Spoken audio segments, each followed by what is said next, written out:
दोन बहिणी रात्रभर आळीपाळीने सौरवसोबत. त्यांनी तर पिचकारीला आईस्क्रीमसारखं. सौरवने पिचकारीमधून रात्री 4 वेळा पाणी. नमस्कार मित्रांनो, स्वागत आहे तुमचं आमच्या चॅनलमध्ये.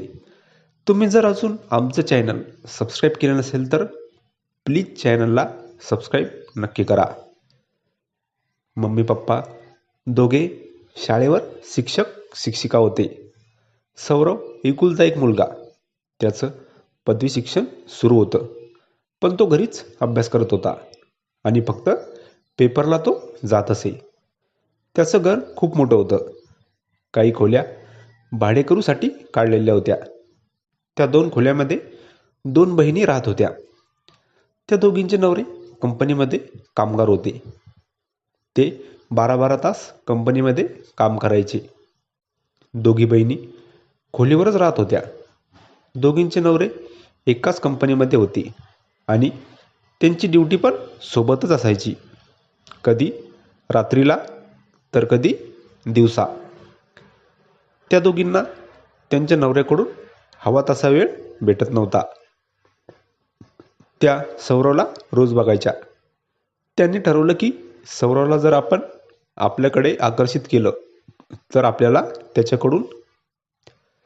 सौरवचे मम्मी पप्पा सकाळी शाळेवर गेले तर संध्याकाळी 6 वाजेला घरी यायचे. सौरव दिवसभर एकटाच घरी असायचा. मम्मी पप्पा सकाळी लवकर आवरून शाळेवर जात होते. सौरव आरामात 9 वाजेला उठायचा आणि नंतर तो त्याचं आवरत होता.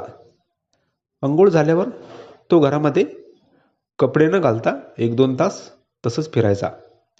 एकदा तर सौरवच्या भाडेकरू त्या 2 बहिणी सौरवकडे आल्या होत्या.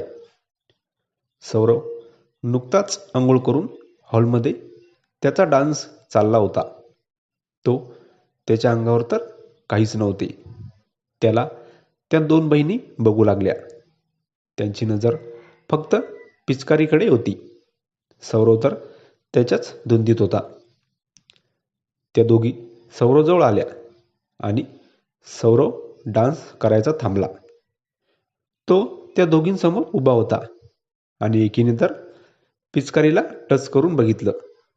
सौरव त्यांना म्हणाला, "हे काय करता तुम्ही?"